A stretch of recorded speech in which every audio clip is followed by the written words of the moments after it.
Ce groupe de femmes fait partie d'un mouvement appelé Gamani Ratsa. En français, moi aussi je cours. Ici, les entraîneurs sont des bénévoles et les séances d'entraînement sont gratuites.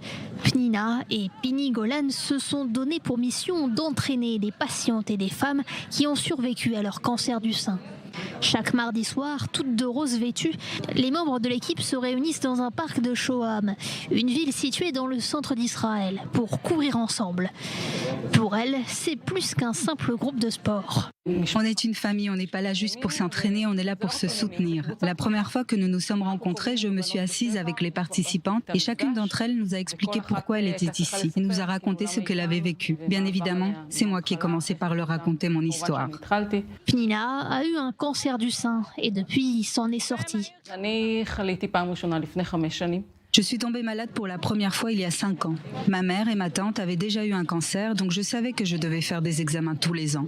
Un jour, j'ai fait une IRM, on m'a trouvé une petite boule et on me l'a enlevée. C'était précancéreux. J'ai eu des séances de radiothérapie et une ablation des ovaires. Et j'ai continué à vivre comme ça. Tous les ans, je retournais faire une IRM. Et puis il y a 2 ans, ils ont découvert une bosse.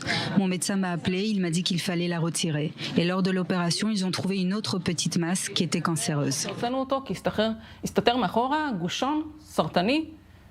Mais même après avoir subi une ablation des 2 seins, Pnina n'a pas baissé les bras et a continué à faire du sport. 2 jours après l'opération, elle était déjà en train de se promener dans l'hôpital.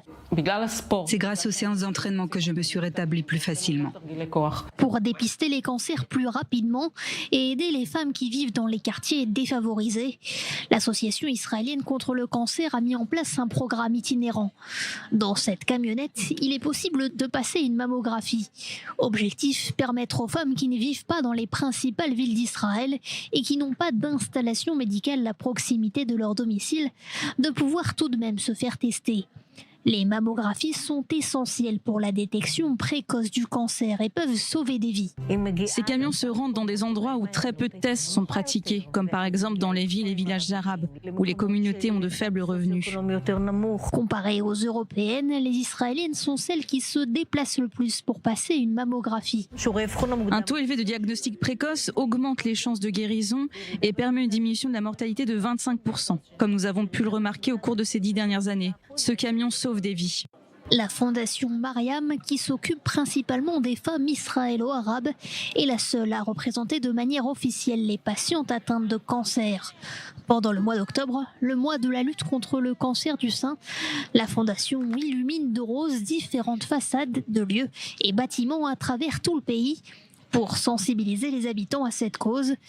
Et tous les médecins, les associations, les infirmières et les patientes sont d'accord sur une chose. Je pense que ce qu'il faut retenir de l'histoire de Pnina, c'est que le dépistage précoce du cancer est primordial. Elle a fait des examens tous les ans et c'est ce qui a permis de retirer les tumeurs quand elles n'étaient pas encore à un stade avancé. Toutes les femmes doivent faire la même chose, se faire dépister et passer des IRM pour détecter le cancer le plus tôt possible. C'est ce dépistage précoce qui a sauvé Pnina.